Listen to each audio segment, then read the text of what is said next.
rekan PA yang dikasih oleh Tuhan Yesus Kristus, kita bertemu kembali menyatukan hati untuk belajar lebih dalam tentang pengetahuan firman Tuhan. Namun sebelum kita masuk materi, ya saya ingin juga bertanya tentang PA ini, apakah masih efektif untuk kita PA online. Yang kedua, kalau memang itu tetap efektif, saya minta kepada rekan-rekan PA, ya baik Pak Andi, Pak Gigi, ada Pak Ruben, Ciali, ya mungkin ada dari rekan-rekan jemaat di sana, untuk memberikan masukan-masukan materi sebagai tema untuk nanti dibahas, ya silih berganti dengan tema yang saya persiapkan. Dan dalam sharing ada tema-tema yang memang diangkat dari teman-teman rekan PA atau jemaat yang ada usulan-usulan untuk kita bahas bersama-sama. Ya, hari ini karena memang belum ada usulan temanya sudah habis kita bahas. Yang terakhir kemarin adalah berbicara mengenai masalah sunat itu. Nah, sekarang ya waktunya kita sharing, makanya saya ingin membagi karena pas di tanggal 29 yang lalu itu adalah hari keluarga. Nah, berkenaan dengan keluarga. Makanya hari ini saya ingin share mengenai suami istri setia. Suami istri setia itu adalah topik kita yang kita bisa bagi pada hari ini. Namun sebelumnya mari kita berdoa. Bapa kami di sorga, di dalam nama Tuhan Yesus, terima kasih banyak Engkau memberikan waktu kami kembali, memberikan satu kerinduan untuk memperdalam pengajaran firman Tuhan. Roh Kudus menerangi hati, pikiran kami, dan kami betul-betul sungguh-sungguh mau belajar sehingga hidup kami diberkati oleh firman Tuhan. Dalam nama Yesus kami berdoa. Amin. Amin. Ya, untuk topik kita ya pada hari ini suami istri setia. Indah sekali sebenarnya kalau kita ungkapkan suami istri setia. Namun melihat pada fakta kenyataannya sungguh tidak mudah. Perjuangan itu sangat berat. Seperti kita mendaki Gunung Terjal, ya ada pasang surut yang luar biasa untuk berjuang menjadi suami istri yang setia, apalagi di zaman akhir. Karena yang fakta kenyataan di masyarakat adalah kawin cerai itu sudah menjadi sesuatu yang biasa. Dulu kalau orang cerai itu ada rasa malu yang besar kalau sampai seandainya rumah tangganya kandas, ya sampai terjadi perceraian. Tetapi di era sekarang, ya kawin cerai itu sudah dianggap lumrah, dianggap biasa. Dan memang rata-rata dilihat di masyarakat orang ya sudah melakukan kawin cerai. Ya entah orang awam, bahkan juga sampai keluarga-keluarga hamba Tuhan pun tidak sedikit yang menjadi aib bercerai, udah bercerai bahkan kawin lagi. Nah ini yang memang fakta kenyataan, apalagi di dunia ini, ya di antara kebanyakan orang manusia. Kawin cerai sudah dianggap biasa, tidak dosa lagi, sudah banyak orang melakukan. Nah ini dijadikan standar ukur, karena mayoritas sudah kebanyakan orang kawin cerai, sehingga dianggap ini menjadi standar gitu. Nggak masalah cerai itu, dianggap tidak bersalah, dianggap tidak berdosa. Nah, apalagi di masa pandemik ada catatan-catatan khusus, mewabah juga orang kawin cerai, karena memang urusannya banyak, suami-suami tidak bisa bertanggung jawab dalam bidang masalah kesejahteraan ekonomi. Nah, catatan di daerah Jawa Barat, ya salah satunya di Cianjur, tidak kurang dari 50 pasang setiap hari orang datang ya ke kantor agama untuk minta cerai. Gejala apa ini? Fenomena apa ini? Jadi kalau orang sekarang sudah kawin cerai dianggap biasa, itu kan sebenarnya kita circle, kembali menunjukkan zaman nyenuh. Ya, kawin cerai, makan minum. Orang tidak lagi peduli dengan hukum agama. Dia kenal hukum agama tapi tidak peduli dengan hukum agama. Nah, sekarang kita sebagai keluarga Kristen, kita hidup di zaman ini.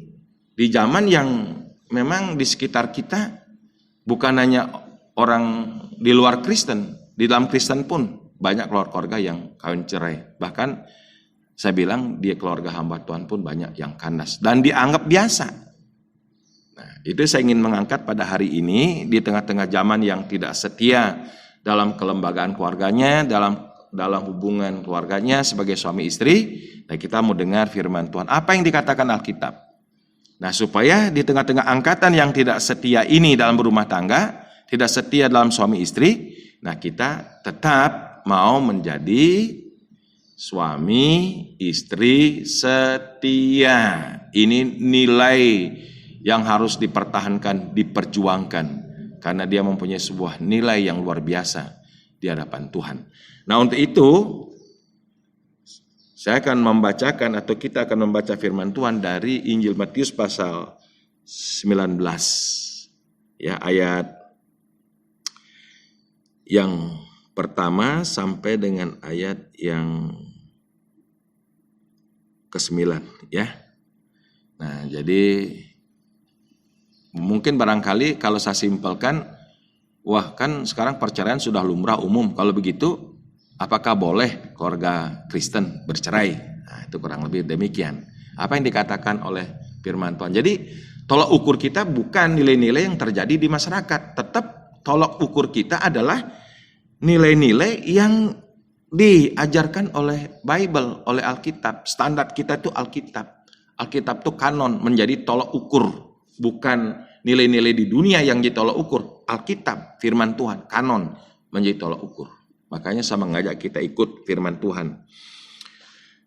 Perceraian, setelah Yesus selesai dengan pengajarannya itu, berangkatlah ia dari Galilea dan tiba di daerah Yudea yang di seberang sungai Yordan. Orang banyak berbondong-bondong mengikuti dia dan ia pun menyembuhkan mereka di sana. Maka datanglah orang-orang Farisi kepadanya untuk mencobai dia. Mereka bertanya, apakah diperbolehkan orang menceraikan istrinya dengan alasan apa saja? Ya. Jadi ini yang penting kita perhatikan hari ini, kita imani. Jawab Yesus, tidakkah kamu baca bahwa ia yang menciptakan manusia sejak semula menjadikan mereka laki-laki dan perempuan? Dan firman-Nya, sebab itu laki-laki akan meninggalkan ayah dan ibunya dan bersatu dengan istrinya, sehingga keduanya itu menjadi satu daging. Demikianlah mereka bukan lagi dua, melainkan satu. Karena itu apa yang telah dipersatukan Allah tidak boleh diceraikan manusia. Nah, ini nggak usah ditafsir, literal. Jadi ini adalah standar ukur yang mula-mula. Artinya yang original, yang otentik. Kalau ada deviasi, ada penyimpangan, perceraian oleh karena bermacam-macam sebab, saudara, itu tidak direkomendasi oleh Alkitab. Karena tolak ukurnya yang murni, yang mula-mula, yang otentik itu adalah apa yang dipersatukan Allah tidak boleh diceraikan oleh manusia dengan alasan apapun juga, seperti yang ditanyakan oleh orang-orang Farisi di atas tadi. Apakah orang boleh menceraikan istrinya dengan alasan apa saja?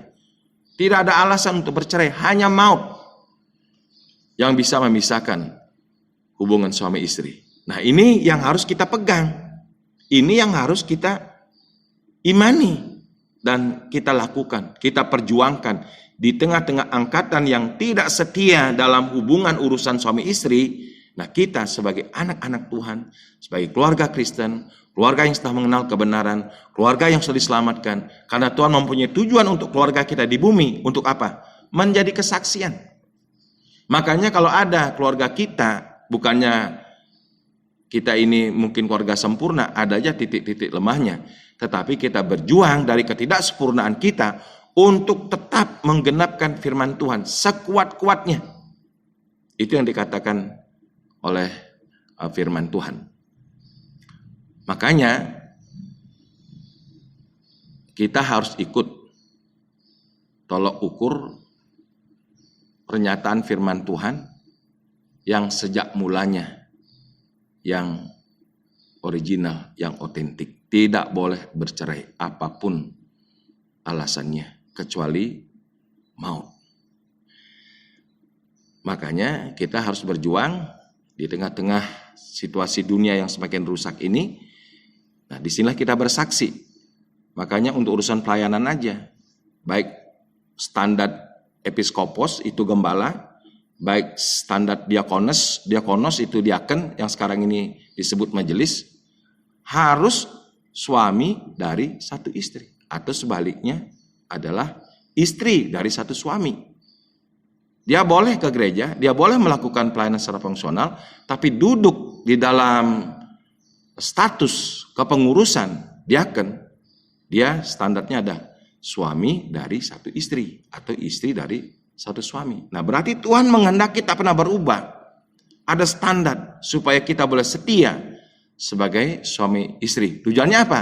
Untuk memberikan kesaksian yang baik bagi Tuhan di tengah-tengah dunia ataupun di dalam gereja. Oh Pak Wayan, memang betul nggak boleh bercerai sesuai firman Tuhan, tapi kan nggak bisa dibantah sekarang perceraian sudah menjadi satu fakta kenyataan. Ya. Memang di Alkitab ada juga beberapa alasan sepertinya Tuhan mentoleransi untuk perceraian. Yang pertama, apa alasan orang itu bercerai? Apapun alasannya sebenarnya Tuhan tidak menghendaki orang bercerai, tidak mengizinkan orang bercerai. Itu ditegaskan. Tapi kan perceraian itu Pak, fakta, nyata. Nggak bisa lagi dipertahankan. Kalau nggak bisa dipertahankan, kenapa harus terus kita hidup dalam keluarga berjalan dalam suasana neraka, tidak bahagia, tidak harmonis gitu. Untuk apa lagi dipertahankan? Nah itu kan pikiran kita, logika kita. Nah, firman Tuhan mengatakan apapun, makanya waktu kita menikah kan ada janji. Sehat, sakit, suka, duka, kaya, miskin, dalam segala keadaan harus tetap setia sampai maut memisahkan kita. Itu kan janji, kefaedan kita dengan Tuhan, di rumah Tuhan. Nah saudara, sekarang kita tuh harus berjuang sekuat-kuatnya mempertahankan untuk kita tetap menjadi suami, istri setia. Suatu suami, satu istri seumur hidup. Di luar itu terjadi namanya penyimpangan, deviasi. Nah, Alkitab memberikan ada berapa statement begitu, ya, bukan alasan untuk bercerai sebenarnya, statement aja, memang kenyataannya tuh begitu, bukan berarti Tuhan menghendaki. Makanya ada di sini kata mereka kepadanya, jika demikian, apakah sebabnya Musa memerintahkan untuk memberikan surat cerai jika orang menceraikan istrinya? Kata Yesus kepadanya, karena ketegaran hatimu Musa mengizinkan kamu menceraikan istrimu. Tetapi sejak semulanya tidaklah demikian. Karena kekerasan hati, ketegaran hatinya tegar tengkuk. Nah, maka Musa mengizinkan, bukan Tuhan yang mengizinkan, Musa yang mengizinkan. Tuh, satu. Kenapa orang ada fakta bercerai. Yang kedua, dalam pengajaran Yesus, tetapi aku berkata kepadamu, barang siapa menceraikan istrinya kecuali karena jinah, lalu kawin dengan perempuan lain, ia berbuat jinah. Jadi yang pertama tadi, kenapa ada fakta bercerai? Kekerasan hati. Yang kedua, kenapa ada fakta cerai? Jinah. Jadi saudara, kalau memang kedapatan basah berjinah, itu boleh diceraikan. Namun Yesus mengatakan, barang siapa yang kawin lagi sudah bercerai, dia berjinah. Nah, orang berjinah dalam 1 Korintus pasal 6 ayat 9, ya 1 Korintus pasal 6 boleh saudara baca di situ. 1 Korintus pasal 6, apa yang dikatakan firman Tuhan tentang dosa zina ini? Atau tidak tahukah kamu bahwa orang-orang yang tidak adil tidak akan mendapat bagian dalam kerajaan Allah? Jangan sesat, orang cabul, penyembah berhala, orang berzina, banci, orang pemburit, pencuri, orang kikir, pemabuk, pemfitnah, dan penipu tidak akan mendapat bagian dalam kerajaan Allah. Dari banyak butir ini salah satu dikatakan orang berzina. Jadi kalau dia sudah cerai, kawin lagi, kondisinya berzina. Dan orang berzina tidak ada tempat dalam kerajaan surga. Maksud Tuhan Yesus adalah, timbang nanti kita hidup berzina, lebih bagus kita balik lagi, rekonsiliasi, damai lagi. Itu maksudnya dipagari. Ya ketimbang kita hidup nanti babak belur, ya lebih bagus kita berdamai, saling mengampuni, memaafkan. Nah itu yang Tuhan rindukan. Nah yang ketiga, ada fakta bercerai. Tadi saya katakan pertama karena kekerasan hati, yang kedua karena zina. Yang ketiga karena tidak seiman. Ini ada keluarga sudah menikah, sama-sama belum percaya Yesus. Satu kali berita Injil sampai, suaminya percaya, istrinya tidak percaya. Jadilah mereka pasangan tidak seiman. Yang satu percaya Yesus, yang satunya belum percaya Yesus. Maka yang percaya Yesus, suaminya ini yang sudah percaya, tidak boleh menceraikan istrinya walaupun tidak seiman. Tetapi kalau istrinya yang tidak seiman itu minta cerai, dalam ini tidak ada tuntutan apa-apa. Tercatat di 1 Korintus pasal 7. Mari kita baca 1 Korintus pasal 7. Nanti saudara di rumah boleh baca seluruh perikop ini tentang masalah perkawinan. Ya. Ayat 15, ya, demikian sabda Tuhan. Tetapi kalau orang yang tidak beriman itu mau bercerai, biarlah ia bercerai. Dalam hal yang demikian, saudara atau saudari tidak terikat, tetapi Allah memanggil kamu untuk hidup dalam damai sejahtera. Nah ini fakta perceraian. Ya, di dalam yang dicatat dalam Alkitab. 1, karena kekerasan hati. 2, karena zina. Yang ketiga, karena pasangan yang tidak seiman itu minta cerai. 3 fakta. Tetapi semua fakta-fakta ini Tuhan tidak menghendaki. Ya, yang Tuhan kehendaki adalah kita tetap suami istri setia seumur hidup. Jadi saudara, mari di tengah-tengah zaman akhir, ya tanda-tanda ini kembali di zaman Nuh, biarlah kita mau seperti keluarga Nuh. Di tengah-tengah angkatan yang bengkok dan jahat itu, yang kecenderungannya semata-mata memang berdosa, tapi Nuh dicatat 1 suami, 1 istri, 3 anaknya, 3 menantunya. Mereka hidup benar di tengah-tengah angkatan yang berdosa itu. Saya berdoa, biarlah kita semua keluarga-keluarga Kristen, keluarga yang sudah mengenal kebenaran, tetap mau terus berjuang sekuat-kuatnya. Ya, jangan kita terbatas untuk mengampuni. Apapun kesalahan pasangan kita, lepaskan pengampunan. Minta maaf, ya. Selalu itu kita lakukan, saya percaya. Badai apapun, di dalam kuasa Yesus, dalam kasih Kristus, kita akan siap untuk terus berdamai setiap waktu, setiap saat. Tuhan memberkati kita. Kita berdoa. Bapa di sorga, terima kasih untuk sharing firman Tuhan hari ini. Kami dalam rangka merenungkan tentang hari keluarga. Biarlah di sini kami yang telah mengenal kebenaran firman Tuhan, mengenal Engkau Tuhan Yesus, apapun keadaan keluarga kami pada hari ini, kami tetap berdoa dan berjuang untuk menjadi suami istri setia di tengah-tengah angkatan yang tidak setia, yang sudah menganggap perceraian barang yang lumrah biasa. Tetapi kami akan mempertahankan hidup setia suami istri di hadapan Tuhan.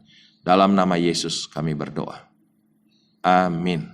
Lagi sekali saya imbau atau saya harapkan kalau rekan-rekan ada usulan tema, tolong nanti disampaikan supaya nanti saya bisa bergumul dan kita bisa bahas bersama-sama Tuhan memberkati kita, haleluya.